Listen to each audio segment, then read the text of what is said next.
Hi, everyone, and welcome to this week's edition of What's Driving Token Prices. I'm your host, Katie Talati, Director of Research at Arca. For those joining us for the first time, I'm responsible for identifying and analyzing digital asset and blockchain opportunities for Arca's funds. As part of our research, my team and I examine token prices and the market events that act as catalysts for price change.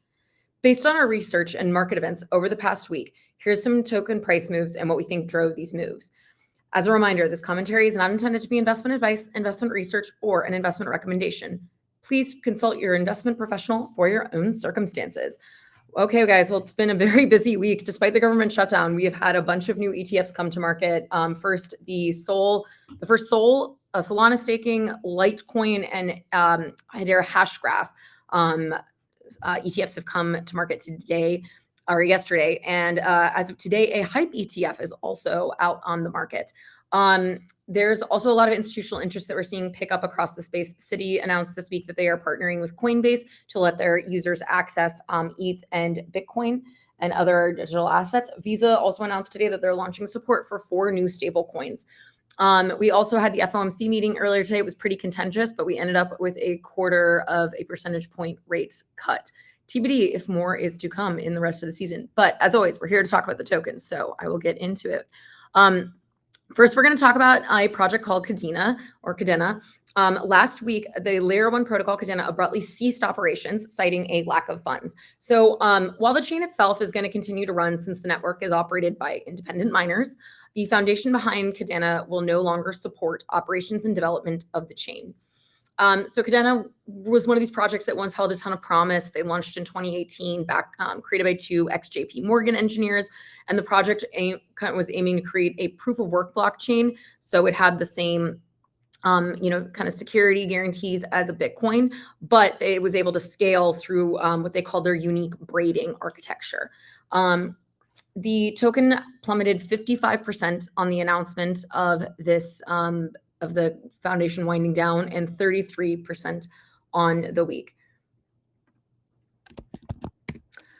Okay, next I have Meteora. So last Thursday, Solana-based decentralized exchange Meteora finally launched their token, MET. So Meteora, they launched over 2 years ago, early 2023, and it was the same team behind Jupiter, which, if you're not familiar, is the largest Solana DEX and also DEX aggregator.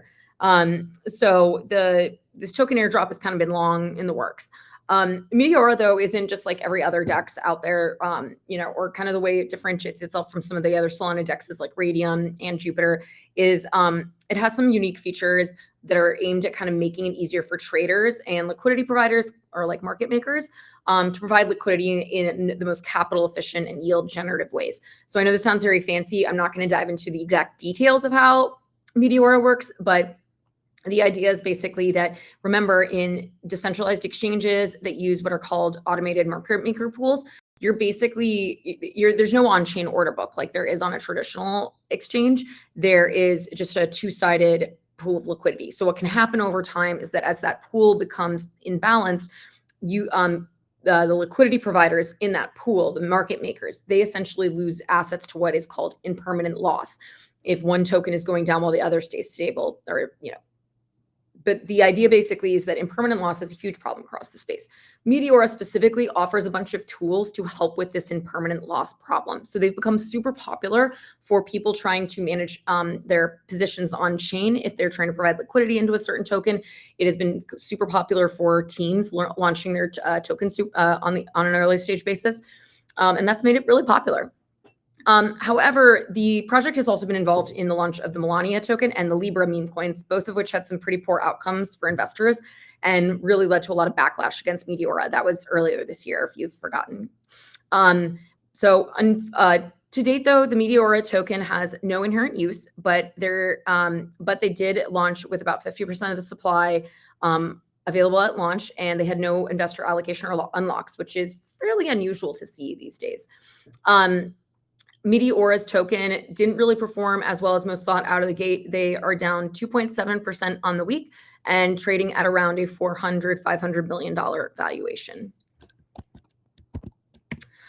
All right, next we're going to talk about Aave. So Aave, they're the largest DeFi lending protocol. They published a proposal this past week to basically formally enshrine their token buyback. So before this, Aave had kind of piloted a couple token buyback programs. The latest one had been pretty successful in terms of support from the community.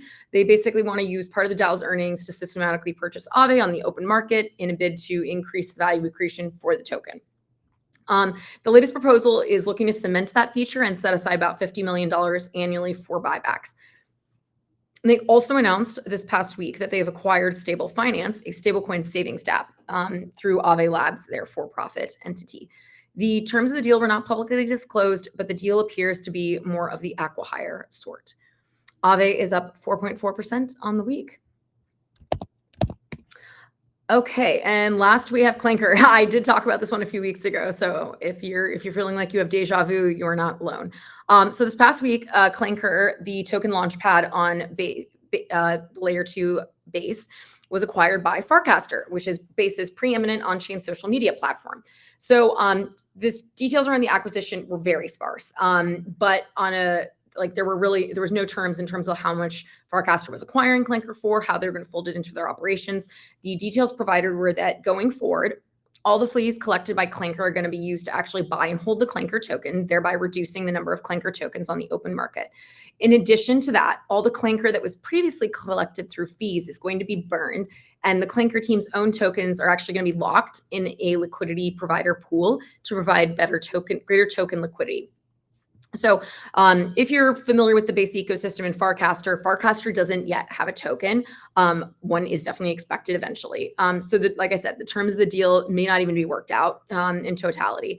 Last month, though, like I said, if you have deja vu, Clanker did get an acquisition offer about a month ago from Rainbow Wallet, which ended with a bit of a public, repudiation on that deal from the Clanker team and a bit of definitely some sour grapes among everyone. The Clanker token, though, it is up 120% since that announcement, and it is up a whopping 370% this week alone. All right, guys, that's all I have for you this week. I hope you enjoyed our insights. Tune in here again next Wednesday at 1 p.m. Pacific to hear what's driving token prices.